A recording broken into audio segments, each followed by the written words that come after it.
the right to be rich. Whatever may be said in praise of poverty, the fact remains that it is not possible to live a really complete or successful life unless one is rich.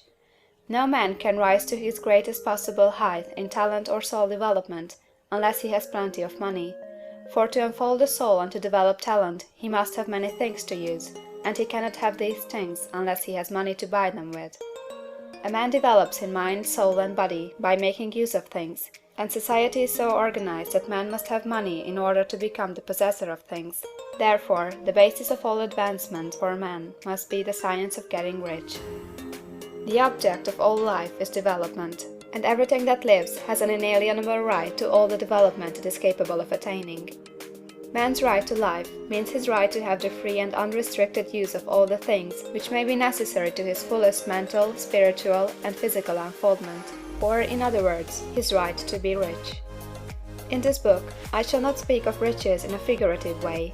To be really rich does not mean to be satisfied or contented with a little. No man ought to be satisfied with a little if he is capable of using and enjoying more. The purpose of nature is the advancement and unfoldment of life, and every man should have all that can contribute to the power, elegance, beauty, and richness of life. To be content with less is sinful. The man who owns all he wants for the living of all the life he is capable of living is rich, and no man who has not plenty of money can have all he wants. Life has advanced so far, and become so complex, that even the most ordinary man or woman requires a great amount of wealth in order to live in a manner that even approaches completeness. Every person naturally wants to become all that they are capable of becoming. This desire to realize innate possibilities is inherent in human nature. We cannot help wanting to be all that we can be. Success in life is becoming what you want to be. You can become what you want to be only by making use of things, and you can have the free use of things only as you become rich enough to buy them. To understand the science of getting rich is therefore the most essential of all knowledge. There is nothing wrong in wanting to get rich. The desire for riches is really the desire for a richer, fuller, and more abundant life, and that desire is praiseworthy. The man who does not desire to live more abundantly is abnormal, and so the man who does not desire to have money enough to buy all he wants is abnormal. There are three motives for which we live. We live for the body, we live for the mind, we live for the soul. No one of these is better or holier than the other.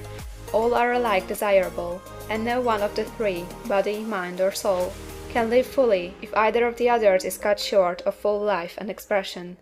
It is not right or noble to live only for the soul and deny mind or body, and it is wrong to live for the intellect and deny body or soul.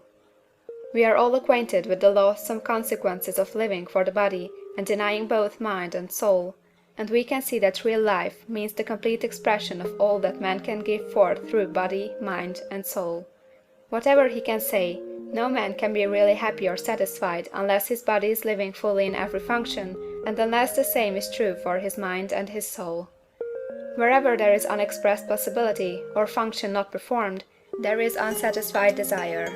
Desire is possibility seeking expression, or function seeking performance. Man cannot live fully in body without good food, comfortable clothing, and warm shelter, and without freedom from excessive toil. Rest and recreation are also necessary for his physical life. He cannot live fully in mind without books and time to study them, without opportunity to travel and observation, or without intellectual companionship. To live fully in mind, he must have intellectual recreations, and must surround himself with all the objects of art and beauty he is capable of using and appreciating. To live fully in soul, man must have love, and love is denied expression by poverty. A man's highest happiness is found in the bestowal of benefits on those he loves. Love finds its most natural and spontaneous expression in giving. The man who has nothing to give cannot fill his place as a husband or father, as a citizen, or as a man. It is in the use of material things that a man finds full life for his body, develops his mind, and unfolds his soul. It is therefore for supreme importance to him that he should be rich. It is perfectly right that you should desire to be rich. If you are a normal man or woman, you cannot help doing so. It is perfectly right that you should give your best attention to the science of getting rich, for it is the noblest and most necessary of all studies. If you neglect this study, you are derelict in your duty to yourself, to God and humanity.